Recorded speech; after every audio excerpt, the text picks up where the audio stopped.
नमस्कार दोस्तों, मैं सूरजलाल संत कबीर विद्यापीठ पीजी कॉलेज के सभी छात्र एवं छात्राओं का हार्दिक स्वागत करता हूं। जैसा कि हम लोग भारतीय शासन एवं राजनीति जो हमारे राजनीति विज्ञान विषय के अंतर्गत सम्मिलित है और इस संदर्भ में हम लोग बहुत सारे क्लासेज ले चुके हैं और उसी के साथ साथ इस विषय और इस टॉपिक को आगे बढ़ाते हुए आज हम लोग शुरू करेंगे निर्वाचन आयोग एवं राज्य निर्वाचन आयोग यानी election commission and state election commission क्या होता है, आइए चर्चा किया जाए। जैसा कि आपको बताया गया है कि हमारे देश में एक संविधान है। हमारे देश में एक संविधान है। पहली बात तो संविधान है, तो एक पहलू यह है कि संविधान क्यों बनाया गया है। तो यह शब्द बताता है कि संविधान बनाया गया है न्याय के लिए। किसके लिए बनाया गया है? न्याय के लिए बनाया गया है। अब जब बात ये आती है कि संविधान न्याय के लिए बनाया गया है, तो न्याय कैसा होना चाहिए? बात ये भी तो आ रहा है कि न्याय जो है वह कैसा होना चाहिए। तो न्याय जो है निष्पक्ष होना चाहिए और स्वतंत्र होना चाहिए। न्याय कैसा होना चाहिए? न्याय जो है निष्पक्ष एवं स्वतंत्र होना चाहिए। प्रकरण यह है, न्याय कैसा होना चाहिए? निष्पक्ष एवं स्वतंत्र होना चाहिए। इसी निष्पक्ष एवं स्वतंत्रता की प्राप्ति के लिए देखिए, जब हम न्याय को निष्पक्ष करना चाहते हैं और स्वतंत्र करना चाहते हैं, तो उसके लिए कार्य क्या करना पड़ेगा? उसके लिए हमको स्वतंत्र आयोग की जरूरत पड़ेगी। इसके लिए हम लोगों को स्वतंत्र आयोग की जरूरत पड़ेगी और इसी स्वतंत्र आयोग की जरूरत के रूप में हम लोग इलेक्शन कमीशन का गठन किए हैं। इसी स्वतंत्र आयोग की जरूरत के रूप में हम लोग इलेक्शन कमीशन का गठन किए हैं। 25 जनवरी 1950 को इसका गठन किया गया है। ये बात आप समझ रहे हैं।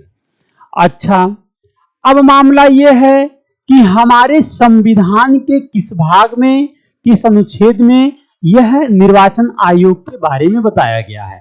तो ध्यान दीजिए साथियों, हमारे संविधान के भाग 15 आर्टिकल 324 से लेकर के 329 तक जो है इलेक्शन कमीशन के बारे में बताया गया है। ये बात आप समझ रहे हैं।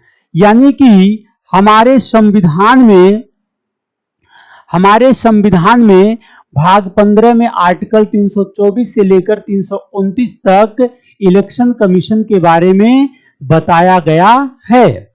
ठीक है, अब आपको यह बात जानने की जरूरत है कि यह जो इलेक्शन कमीशन है, इसके जो आर्टिकल हैं उसके कुछ विशेषताएं हैं। जैसे जो आर्टिकल 325 है, जैसे आर्टिकल 324 यह कहता है, आर्टिकल 324 कहता है कि भारत में एक निर्वाचन आयोग का गठन किया जाएगा।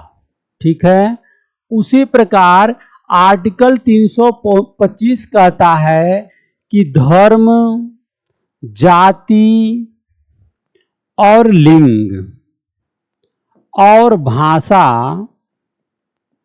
के आधार पर किसी से निर्वाचन हेतु विभेद नहीं कर सकते हैं। किसी से निर्वाचन हेतु विभेद यानी कि मतभेद यानी कि मना नहीं कर सकते हैं। यह है आपका 325। इसके साथ साथ आर्टिकल 326 क्या बताता है साथियों? आर्टिकल 326 यह बताता है कि लोकसभा एवं विधानसभा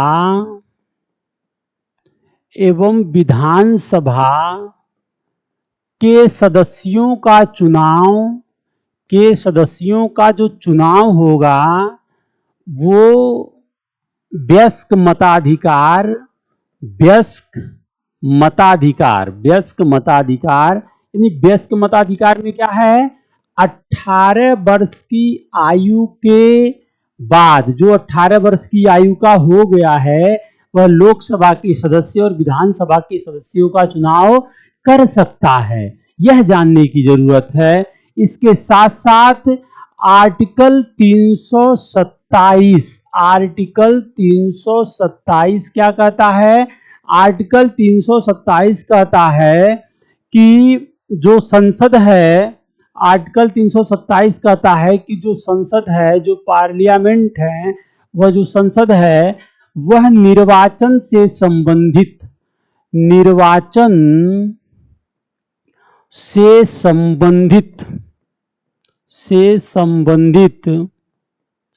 कानून बनाने की शक्ति रखता है। वह निर्वाचन से संबंधित कानून बनाने की शक्ति रखता है। इसके साथ साथ आर्टिकल 328 कहता है साथियों, जो राज्यों का विधानमंडल है,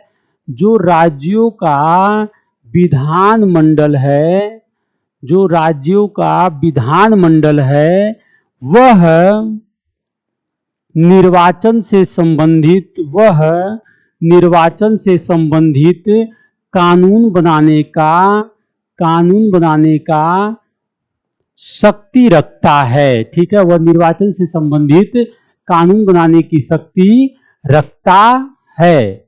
यह बात आप समझ रहे हैं। इसके साथ साथ अब क्या है? अब है निर्वाचन आयोग के बारे में। निर्वाचन आयोग में क्या है, कैसे हैं? ठीक है, देखिए आपको हमने बताया कि जो निर्वाचन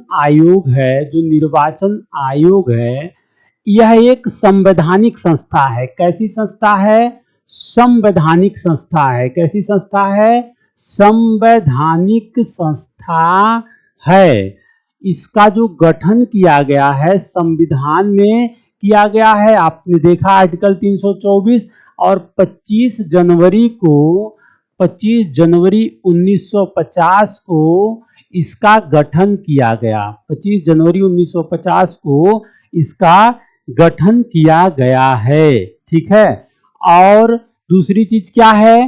देखिए संवैधानिक संस्था होने के नाते इसके जो अधिकारी होते हैं, जो निर्वाचन आयुक्त होते हैं, देखिए भारत में क्या है, जो निर्वाचन आयुक्त होते हैं,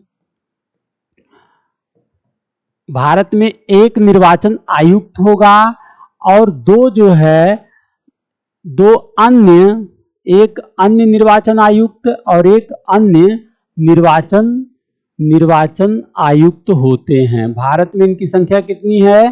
टोटल 3 संख्या है, जिसमें एक जो है मुख्य हैं, एक आपके मुख्य निर्वाचन आयुक्त हैं और 2 जो है निर्वाचन आयुक्त बनाए गए हैं। ठीक है, इनका कार्यकाल क्या होता है? इनका जो कार्यकाल होता है,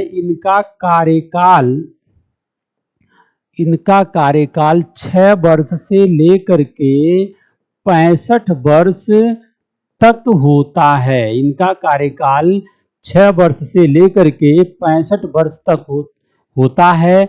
और दूसरी बात क्या है कि इनका जो वेतनमान वगैरह होता है ना, इनका जो निर्वाचन आयुक्त का जो वेतन होता है वो संचित निधि पर भारित होता है। इनका जो वेतन होता है वह संचित निधि पर भारित होता है, वह संचित निधि पर भारित होता है। यह ऐसी निधि है जिस पे कोई अलाभकारी परिवर्तन नहीं किया जा सकता। अलाभकारी परिवर्तन नहीं किया जा सकता, नहीं किया जा सकता। यानी कि हमारे जो निर्वाचन आयुक्त होते हैं, इनकी जो वेतन होती है वह संचित निधि पर भारित होता है और इसमें कोई अलाभकारी परिवर्तन नहीं किया, यानी इनकी जो पद है, इनकी जो सेवा है, इनकी जो शर्तें हैं या उनकी जो वेतन है उसमें कोई भी अलाभकारी परिवर्तन नहीं किया जा सकता, क्योंकि ये एक संवैधानिक संस्था है और संवैधानिक संस्था के साथ साथ यह एक निष्पक्ष एवं स्वतंत्र संस्था है जिसका काम है लोगों को, नागरिकों को न्याय दिलवाना। जिसका काम क्या है? नागरिकों को न्याय दिलवाना। इसलिए इस संस्था में कोई भी इनके वेतन पर, जो निर्वाचन आयुक्त हैं एवं मुख्य निर्वाचन आयुक्त हैं, इनके वेतन पे कोई भी अलाभकारी परिवर्तन नहीं किया जा सकता। ठीक है, इस बात को आप समझ रहे होंगे। ठीक है, दूसरी बात क्या है कि जो निर्वाचन आयुक्त होते हैं, जो निर्वाचन आयुक्त होते हैं ना, आपने पढ़ा है कि जो हाई कोर्ट के चीफ जस्टिस या अन्य न्यायाधीश, जो सुप्रीम कोर्ट के चीफ जस्टिस या अन्य न्यायाधीश, इनको हटाने के लिए विशेष बहुमत की जरूरत पड़ती है। यानी विशेष बहुमत यानी 2/3 विशेष बहुमत, 2/3 की जरूरत पड़ती है। वो भी विशेष जो है असमर्थता, कदाचार और भ्रष्टाचार जैसे मुद्दे साबित करने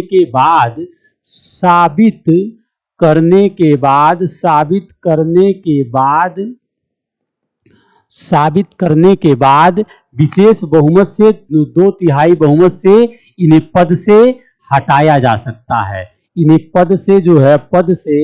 इन्हें हटाया जा सकता है। ठीक है, आपको पता है यह जो होते हैं निर्वाचन आयुक्त, ये आईएएस अधिकारी होते हैं। जो सीनियर आईएएस अधिकारी होते हैं, क्या होते हैं? वरिष्ठ आईएएस अधिकारी होते हैं।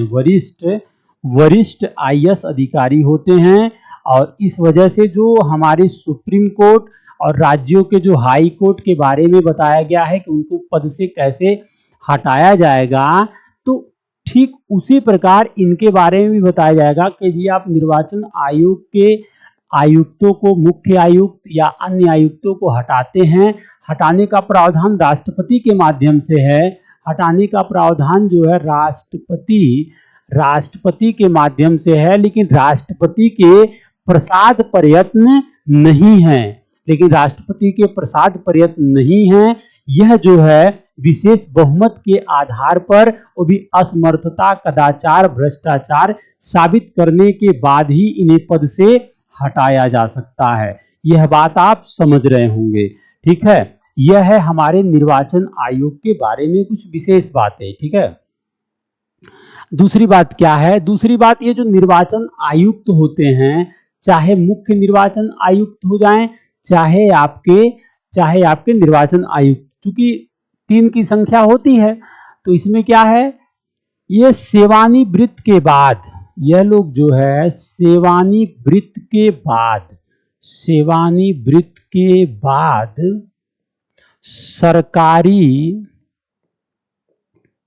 लाभ के पद के अयोग्य हो जाते हैं। सरकारी लाभ के पद के अयोग्य हो जाते हैं। सरकारी लाभ के पद के जो है अयोग्य हो जाते हैं। जो यह मुख्य निर्वाचन आयुक्त हैं, चाहे निर्वाचन आयुक्त हैं, यह जो है सेवानिवृत्त के बाद सरकारी लाभ के पद के अयोग्य हो जाते हैं। यह बात आप समझ रहे हैं, ठीक है।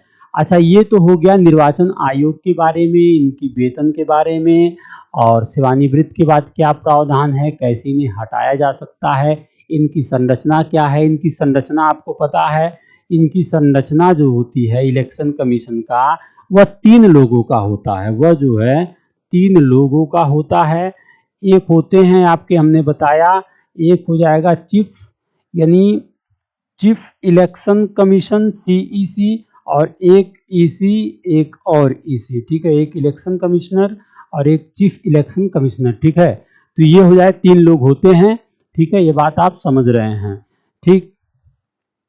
उसके साथ साथ साथियों, अब बात करते हैं कि निर्वाचन आयोग का कार्य क्या है।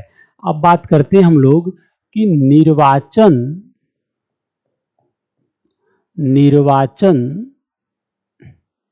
आयोग का कार्य क्या कार्य है। निर्वाचन आयोग क्या, निर्वाचन आयोग के कार्य के बारे में हम लोग चर्चा करते हैं। निर्वाचन आयोग के कार्य के बारे में हम लोग चर्चा करते हैं। क्या है, आपको पता है कि निर्वाचन आयोग क्या करता है। देश में जो निर्वाचक नामावली होता है, ठीक है, जो योग्य मतदाताएं होते हैं, उनको पंजीकृत करना, नामावली तैयार करना, यानी कि जो देश में निर्वाचन नामावली तैयार करना तथा पंजीकृत मतदाताओं तथा पंजीकृत मतदाताओं को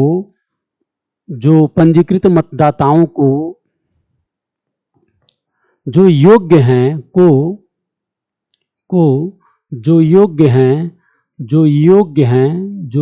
हैं उन्हें पंजीकृत करना, यानी कि योग्य मतदाताओं का पंजीकृत करना। पंजीकृत मतदाताओं में से जो योग्य हैं उन्हें पंजीकृत करना, ठीक है। ये बात आप समझ रहे हैं, ठीक है। उसके साथ साथ यह क्या करता है निर्वाचन आयोग, ये निर्वाचन क्षेत्रों का एक परिसीमन भी घोषित करता है, और उसके साथ साथ यह परिसीमन का सीमांकन भी करता है, ठीक है। परिसीमन का सीमांकन भी करता है, ठीक है। तो ये भी आप जान लें कि यह निर्वाचन जो है निर्वाचन क्षेत्रों का परिसीमन तय करता है, ठीक है। ये निर्वाचन क्षेत्रों का परिसीमन तय करता है, ठीक है। ये निर्वाचन क्षेत्रों का परिसीमन तय करता है। उसके साथ साथ यह जो है चुनाव तिथियों का निर्धारण भी करता है, लेकिन इसके लिए केंद्र स्तर पर राज्यसभा और लोकसभा के लिए राष्ट्रपति, और राज्य विधानमंडल स्तर पर राज्य विधानसभा एवं विधान परिषद के लिए राज्यपाल करते हैं, ठीक है। तो ये आप जान लें। उसके साथ साथ ये क्या करता है, यह चुनाव से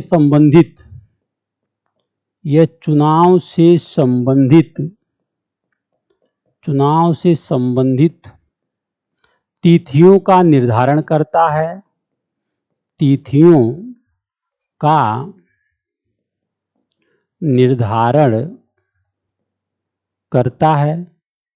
है, निर्धारण करता है। उसके साथ साथ आप जानते हैं कि जो नामांकन के लिए जो लोग जाते हैं उनके पक्षों की भी जांच करता है। आप देखते होंगे कि अगर जैसे संसद सदस्य के रूप में, मेंबर ऑफ पार्लियामेंट के रूप में यदि कोई नामांकन के लिए जा रहा है, तो उस नामांकन की जांच करने का काम किसका है, निर्वाचन आयोग का है। नामांकन के दौरान पक्षों की जांच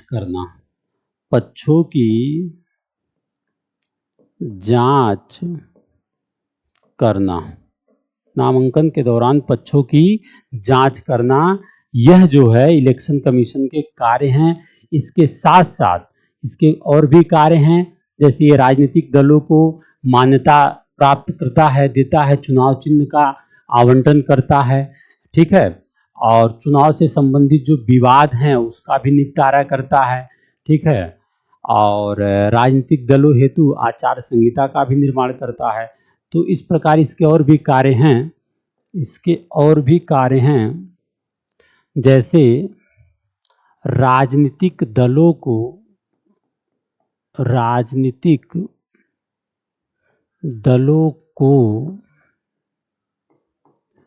चुनाव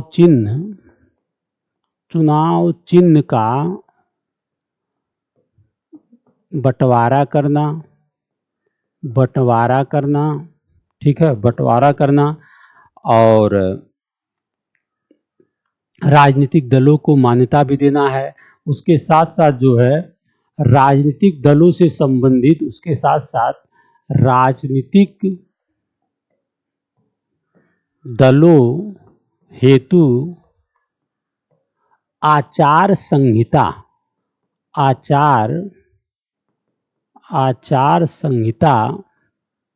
का निर्माण करना,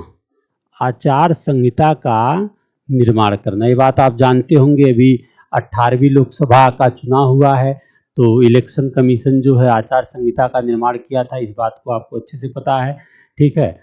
तो ये हैं जो चुनाव आयोग है उसके प्रमुख कुछ कार्य हैं, ठीक है, एवं उसके और भी कार्य हैं, उसके बारे में भी जानने की जरूरत है, ठीक है। देखिए, जो चुनाव आयोग है,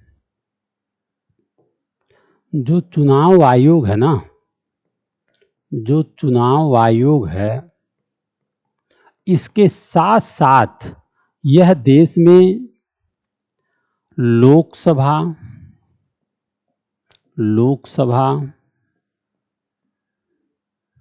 राज्यसभा,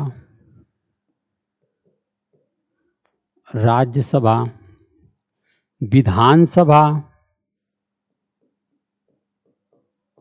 और विधान परिषद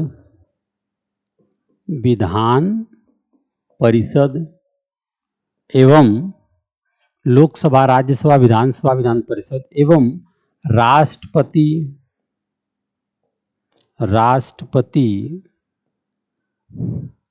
उपराष्ट्रपति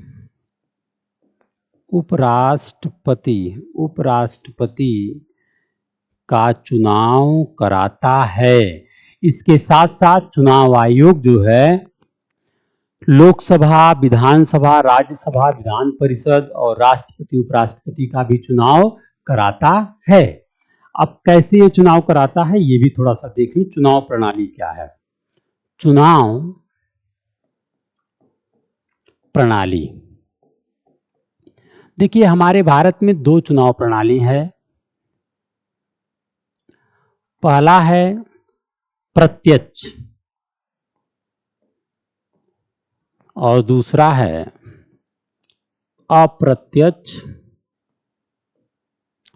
अप्रत्यक्ष या आनुपातिक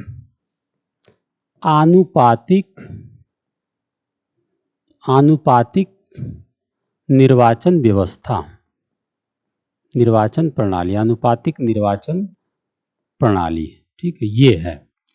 आपको पता है जो प्रत्यक्ष हैं, जैसे आपके देश में लोकसभा का चुनाव हो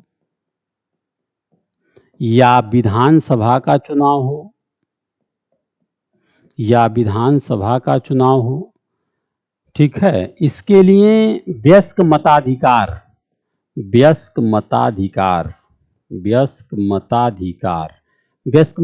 का तात्पर्य क्या है कि जो 18 वर्ष की आयु के हो गए हैं वो वयस्क मताधिकार का प्रयोग करके लोकसभा के मेंबर का, विधानसभा के मेंबर का चुनाव कर सकते हैं। ये बात आप समझ रहे हैं, ठीक है। इसके साथ साथ अप्रत्यक्ष आनुपातिक प्रतिनिधित्व क्या है? इसमें देखिए क्या होता है ना इसमें एक निर्वाचक मंडल के द्वारा, इसमें एक निर्वाचक मंडल के द्वारा चुनाव होता है। ठीक है, इसमें एक निर्वाचक मंडल के द्वारा, जैसे देखिए क्या है निर्वाचक मंडल, जैसे आप समझेंगे, आपने जैसे विधानसभा है ना, आपने विधानसभा का एक एमएलए चुन लिया। ठीक है, एक एमएलए चुन लिया, मेंबर ऑफ लेजिस्लेटिव असेंबली। ठीक है, आपने चुनाव कर लिया, एमएलए का चुनाव कर लिया, ये चीज हो गया। अब एमएलए का चुनाव करने के लिए ये जो सदस्य हैं, जो चुने हुए सदस्य हैं, ये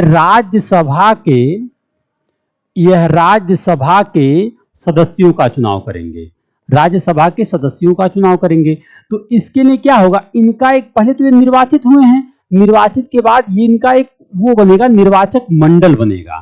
ठीक है, और ये मंडल एक रेशियो के आधार पे, यानी कि उस राज्य के जनसंख्या के आधार पे, उस राज्य के जनसंख्या के आधार पर, जैसे मान लीजिए कि उत्तर प्रदेश में जनसंख्या अधिक है, तो उस राज्य की जो विधानसभाएं हैं, उस राज्य की विधानसभाओं में जो ये होगा निर्वाचक मंडल बनेगा, वो कुछ ज्यादा बनेगा सीटों का।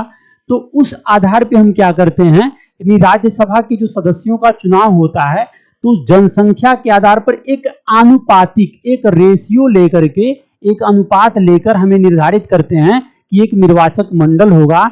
और उस निर्वाचक मंडल में क्या करते हैं कि हम उस निर्वाचक मंडल के माध्यम से और अप्रत्यक्ष मतदान के माध्यम से हम लोग क्या करते हैं कि यह जो प्रणाली है, चुनाव प्रणाली में जो अप्रत्यक्ष निर्वाचन प्रणाली है, इसमें लोगों का चयन किया जाता है। कैसे है, अप्रत्यक्ष में कौन कौन भाग लेते हैं, देखिए अप्रत्यक्ष में जो है, अप्रत्यक्ष निर्वाचन प्रणाली में, अप्रत्यक्ष निर्वाचन प्रणाली में आपके जैसे राष्ट्रपति हो गए, आपके उपराष्ट्रपति हो गए,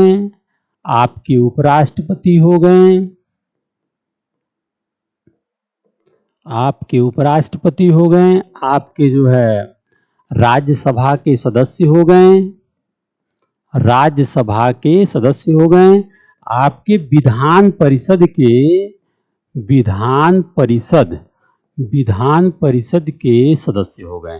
ठीक है, आपको पता है, हमने बताया है कि जो देश में राष्ट्रपति का चुनाव होता है, आपको पता है इसमें जो लोकसभा और राज्यसभा के जो चुने हुए मेंबर होते हैं वही भाग लेते हैं। इसके साथ साथ राज्यों के विधानसभाओं के चुने हुए मेंबर ही भाग लेते हैं। तो हमारे कहने का तात्पर्य क्या है, हमारे कहने का तात्पर्य यहाँ पे यह है कि जो चुने हुए हैं, तो वही चुने हुए एक बार फिर निर्वाचक मंडल का निर्माण करते हैं, और निर्वाचक मंडल का निर्माण करने के बाद फिर पुनः राष्ट्रपति का या उपराष्ट्रपति का या राज्यसभा के सदस्यों का या विधान परिषद के सदस्यों का चुनाव करते हैं। तो यह है अप्रत्यक्ष निर्वाचन प्रणाली का माध्यम। ठीक है, इसमें जैसे उपराष्ट्रपति हैं, तो उपराष्ट्रपति में आपके लोकसभा के मेंबर होते हैं और राज्यसभा के मेंबर होते हैं। ठीक है, लोकसभा एवं राज्यसभा के मेंबर होते हैं। लेकिन इसमें एक चीज ध्यान देना है, इसमें निर्वाचित और मनोनीत दोनों लोग भाग लेते हैं। ठीक है, तो ये जो प्रणाली है आपकी, ये अप्रत्यक्ष निर्वाचन प्रणाली है। इसी प्रकार राज्यसभा में आपको हमने बताया, फिर विधान परिषद में बताया। तो ये तो हमारी निर्वाचन प्रणाली हो गई। ठीक है, अब आगे बात करते हैं हम लोग कि निर्वाचन के जो आयुक्त होते हैं, जो सीईसी हैं या ईसी हैं, उनकी नियुक्ति कैसे होती है, इस पे भी हम लोग बात कर लें। देखिए, जो इलेक्शन कमीशन है, ठीक है, इलेक्शन कमीशन में जो सीईसी हैं, यानी कि चीफ इलेक्शन कमीशन है, और दो ईसी होते हैं। तो इनकी नियुक्ति कैसे होती है आपको बता दें। देखिए, इसके लिए नियुक्ति तो राष्ट्रपति के माध्यम से होती है, नियुक्ति जो है राष्ट्रपति के माध्यम से होती है। परंतु इसके लिए क्या होता है, 3 सदस्यों का एक समिति होता है, एक समिति है।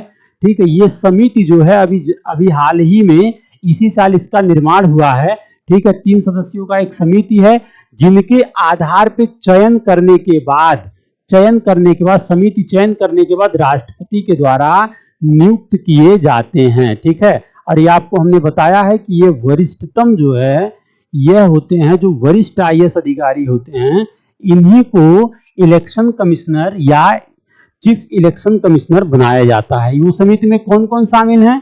उस समिति में देश के प्रधानमंत्री शामिल होते हैं, उस समिति में देश के प्रधानमंत्री शामिल होते हैं एवं प्रधानमंत्री के द्वारा ही एक केंद्रीय मंत्री, एक जो है केंद्रीय मंत्री शामिल होते हैं, और तीसरा जो है विपक्ष के नेता शामिल होते हैं, विपक्ष के नेता शामिल होते हैं। ठीक है, तो कहने का तात्पर्य क्या है?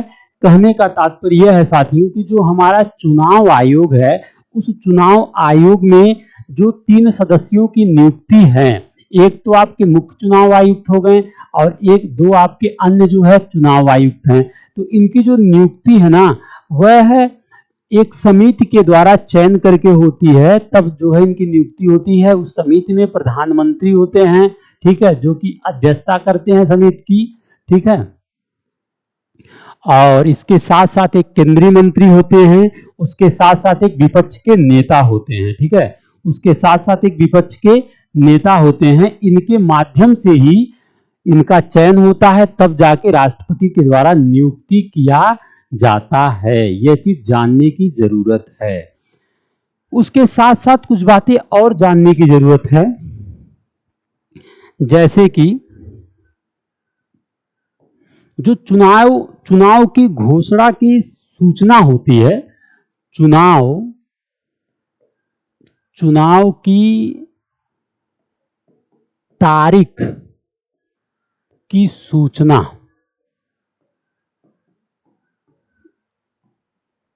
ये क्या है? देखिए, हमारे देश में चूंकि संसदीय शासन प्रणाली है, और संसदीय शासन प्रणाली में आपको पता है राष्ट्रपति संवैधानिक प्रमुख हैं, और उसी प्रकार राज्य में राज्यपाल संवैधानिक प्रमुख हैं। तो क्या है वह माहौल, इसे जानने का प्रयास करेंगे। देखिए, लोकसभा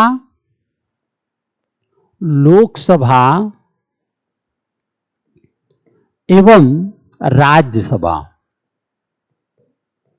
लोकसभा एवं राज्यसभा के चुनाव की जो घोषणा होती है वो राष्ट्रपति के माध्यम से किया जाता है। वह जो होता है वह राष्ट्रपति के माध्यम से किया जाता है। उसी प्रकार विधानसभा एवं विधान परिषद के चुनाव की जो घोषणा होती है, तारीखों का जो ऐलान होता है, वह राज्यपाल के माध्यम से किया जाता है। वह जो है राज्यपाल के माध्यम से, ठीक है। इसमें चुनाव आयोग की सलाह जरूरी है, ठीक है। अच्छा, उसके साथ साथ चुनाव से संबंधित अन्य भी कुछ विषय हैं, जैसे कि जो चुनाव से संबंधित कुछ समितियों का निर्माण सरकार ने किया है। आजादी के बाद बहुत सारी समितियां हैं, जैसे दिनेश गोस्वामी समिति है, तो इन्होंने चुनाव में सुधार के लिए कुछ अपनी बात रखा। इसी प्रकार बोहरा समिति है। बोहरा समिति ने चुनाव में जो अपराधीकरण बढ़ रहा है, जो अपराध राजनीति, जो राजनेता हैं और जो अपराधीकरण है, इनके बीच जो साठगांठ है, इसको कम करने के लिए इन्होंने एक जांच बैठाया था, जिसे बोहरा समिति के नाम से जाना जाता है। उसी प्रकार आप ध्यान देंगे कि जे.एस. वर्मा समिति है। जे.एस. वर्मा समिति जो ने, इन्होंने भी आपराधिक कानून में संशोधन के लिए अपनी विचार रखा था, ठीक है। तो कुछ चुनाव से संबंधित समितियां हैं, उसे भी जान लेना जरूरी है। चुनाव से संबंधित समितियां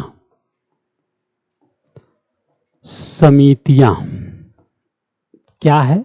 चुनाव से संबंधित समितियां। चुनाव से संबंधित समितियों में आपने देखा कि जो दिनेश गोस्वामी समिति है, दिनेश गोस्वामी समिति, इन्होंने चुनाव व्यवस्था में सुधार के लिए अपनी बात रखी है। इन्होंने चुनाव व्यवस्था में, जो दिनेश गोस्वामी समिति हैं, इन्होंने चुनाव व्यवस्था में सुधार हेतु अपनी बात रखे हैं। उसके साथ साथ बोहरा समिति है। बोहरा समिति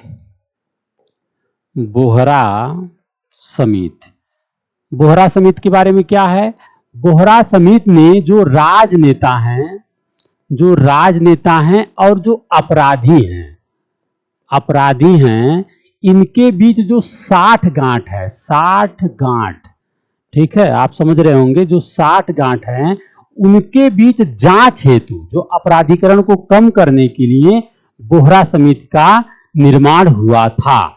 उसी के साथ साथ तो हमारे चुनाव से संबंधित जैसे कुछ चुनाव में और भी कानून बना करके सुधार किए गए हैं, जैसे कुछ संविधान का संशोधन किया गया है। जैसे आप ध्यान देंगे कि जो संविधान का 61वां संविधान संशोधन वर्ष 1988 में, ठीक है, संविधान का 61वां संविधान संशोधन वर्ष 1988 में क्या किया गया, जो नागरिकों को चुनाव में मतदान करने का आयु है, ठीक है, चुनाव करने का जो मतदान करने का आयु है वो 21 वर्ष से घटा करके 18 वर्ष किया गया था, ठीक है, 18 वर्ष किया गया था। तो 61वां संविधान संशोधन के माध्यम से 1988 में नागरिकों के जो मतदान करने का एक आयु है उसको 21 वर्ष से घटा करके 18 वर्ष किया गया था। यह जो है यह भी चुनावी सुधार से संबंधित विचारधाराएं हैं, ठीक है, तो इस बात को आप समझ रहे होंगे, ठीक है। ये तो हो गया आपका चुनाव से संबंधित कुछ पहलू।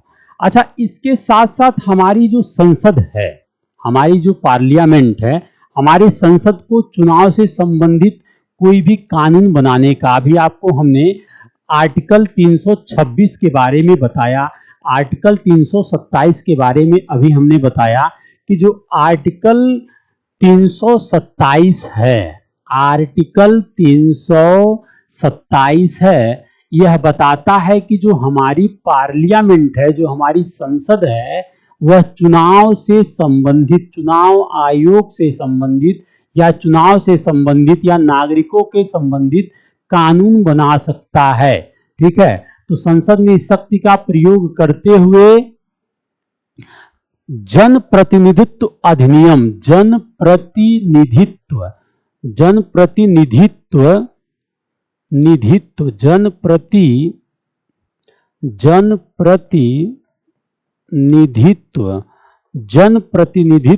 अधिनियम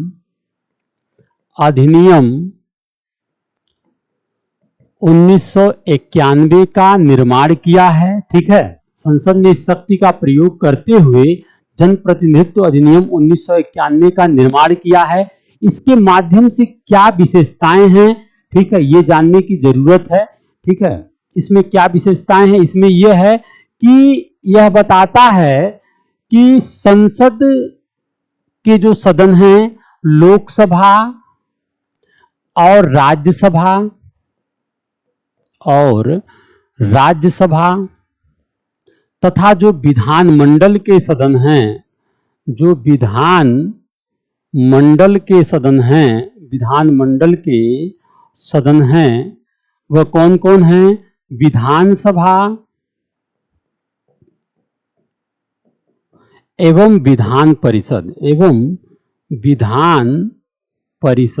विधान परिषद के सदस्यों का चुनाव को संपन्न कराने का प्रावधान इस जनप्रतिनिधित्व अधिनियम 1951 में किया गया है। उसके साथ साथ इसमें कुछ और भी प्रावधान किया गया है कि यह जो है राजनीतिक दलों के पंजीकरण का भी प्रावधान करता है। यह जो जनप्रतिनिधित्व अधिनियम है, यह क्या करता है, यह राजनीतिक दलों को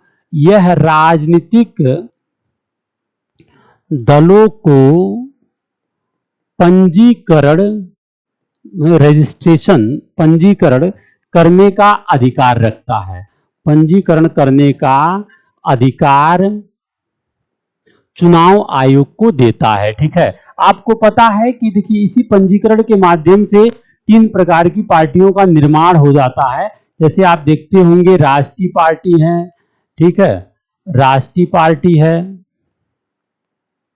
या फिर राज्य स्तरीय पार्टी है, राज्य स्तरीय पार्टी है या फिर आपका क्षेत्रीय पार्टी है, ठीक है, या फिर आपका क्षेत्रीय पार्टी है, ठीक है। तो इसी जो है, जो संसद को कानून बनाने की शक्ति मिली है आर्टिकल 327 के द्वारा, उस आर्टिकल 327 का प्रयोग करते हुए पार्लियामेंट ने जन प्रतिनिधित्व अधिनियम 1991 का निर्माण किया और इसके द्वारा संसद जैसे लोकसभा, राज्यसभा के सदस्यों का चुनाव, विधानमंडल के सदन जैसे विधानसभा, विधान परिषद के सदस्यों का चुनाव, इसके साथ साथ इसमें यह भी शक्ति दिया गया है, इसके साथ साथ इसमें यह भी शक्ति दिया गया है कि राजनीतिक दलों का पंजीकरण करने का भी अधिकार चुनाव आयोग को दिया गया है।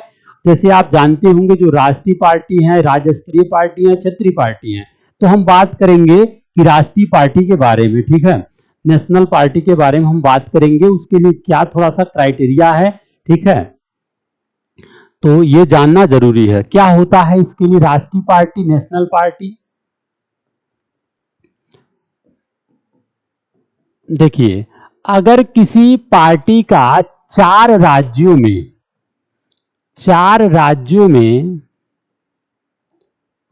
लोकसभा सीट या वैध मतों का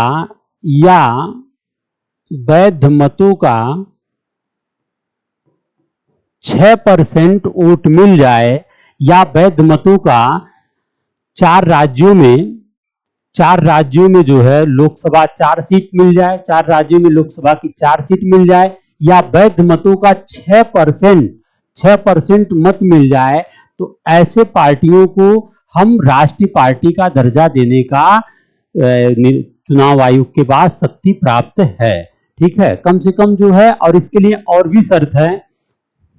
इसके लिए दूसरी शर्त क्या है? इसके लिए दूसरी शर्त यह है कि कम से कम 4 राज्यों में वह पार्टी कम से कम 4 राज्यों में वह राज्य स्तरीय पार्टी हो, राज्य स्तरीय पार्टी होनी चाहिए। तो मेरे कहने का तात्पर्य यहाँ पे यह निकल के आ रहा है कि राष्ट्रीय पार्टी के लिए शर्तें क्या हैं। राष्ट्रीय पार्टी के लिए जो शर्तें हैं, जो जन प्रतिनिधित्व अधिनियम 1951 में बताया गया है, वह यह है कि राज्यों में, किसी भी 4 राज्यों में 4 लोकसभा सीटें होना चाहिए, वैध मतों का 6% मत उन्हें प्राप्त होना चाहिए। उसके साथ साथ वह पार्टी कम से कम, उसके साथ साथ वह पार्टी जो है, उसके साथ साथ वह जो पार्टी है वह 4 राज्यों में राज्य स्तरीय पार्टी का दर्जा प्राप्त हो। 4 राज्यों में राज्य स्तरीय पार्टी का दर्जा उसे प्राप्त होना चाहिए, तब जो है उसे राष्ट्रीय पार्टी घोषित किया जाता है निर्वाचन आयोग के माध्यम से। अभी वर्तमान में यह संख्या 8 है, परंतु अभी लोकसभा का चुनाव होने के नाते उत्तर प्रदेश में एक जो नई पार्टी, जो पार्टी राज्य स्तरीय पार्टी है, समाजवादी पार्टी, हो सकता है उसे भी दर्जा दे दिया जाए, तो इस प्रकार संख्या बढ़ जाएगी। लेकिन वर्तमान में अभी यह संख्या 8 है, ठीक है, राष्ट्रीय पार्टियों की संख्या, ठीक है। ये तो हो गया हमारे चुनाव आयोग के बारे में, इसके बाद हम लोग बातें करते हैं राज्य निर्वाचन आयोग।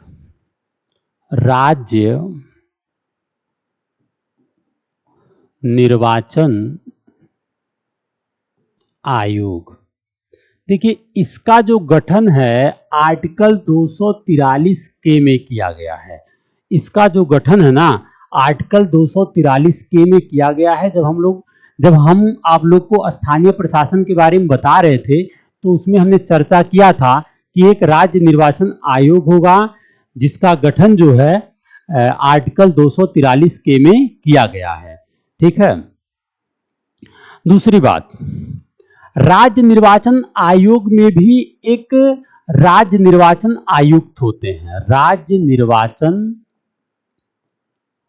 आयुक्त होते हैं, राज्य निर्वाचन आयुक्त होते हैं। ठीक है, ये जो राज्य निर्वाचन आयुक्त होते हैं, यह जो है राज्यपाल के माध्यम से, यह जो है राज्यपाल के माध्यम से इनकी नियुक्ति होती है। ठीक है, राज्यपाल के माध्यम से इनकी नियुक्ति होती है, राज्यपाल के माध्यम से इनकी नियुक्ति होती है।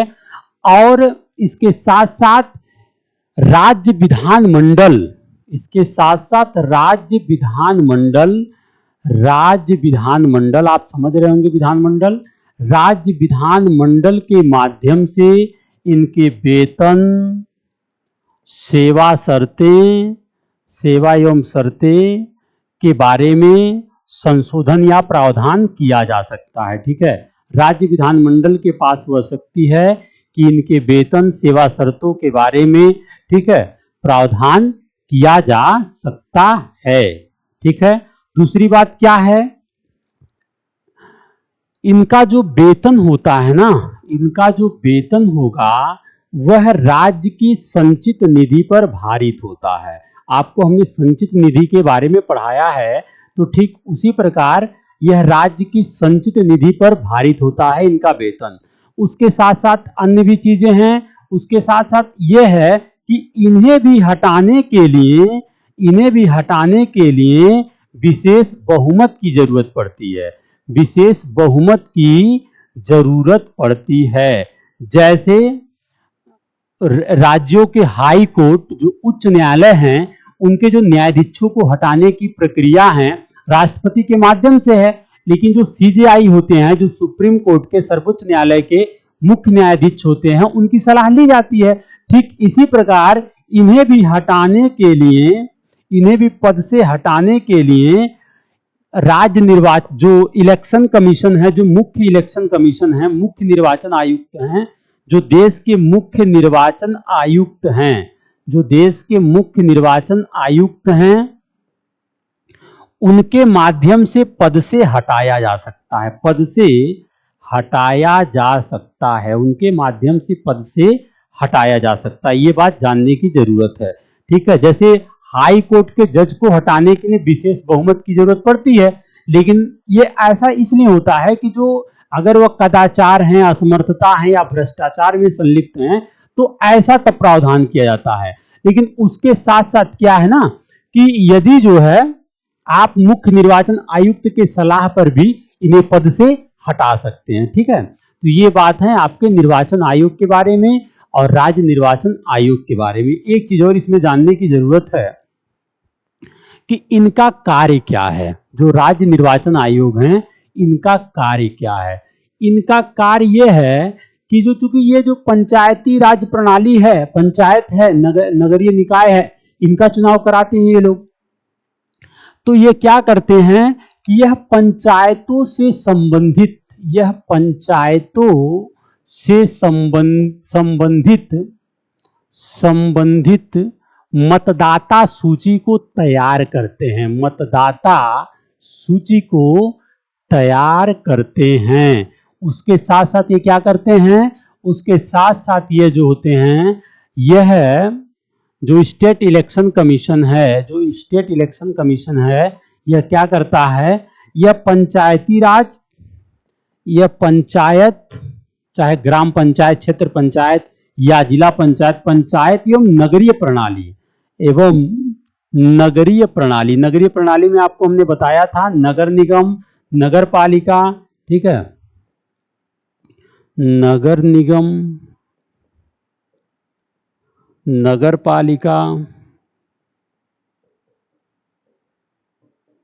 एवं नगर पंचायत, ये जो है पंचायत में आपके हो जाएंगे ग्राम पंचायत,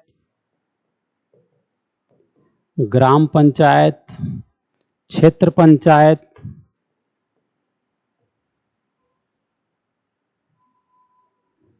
क्षेत्र पंचायत और जिला पंचायत।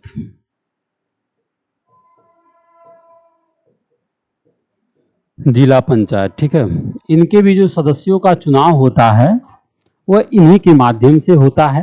ठीक है, तो इनका कार्य यह है जो आप समझ रहे हैं।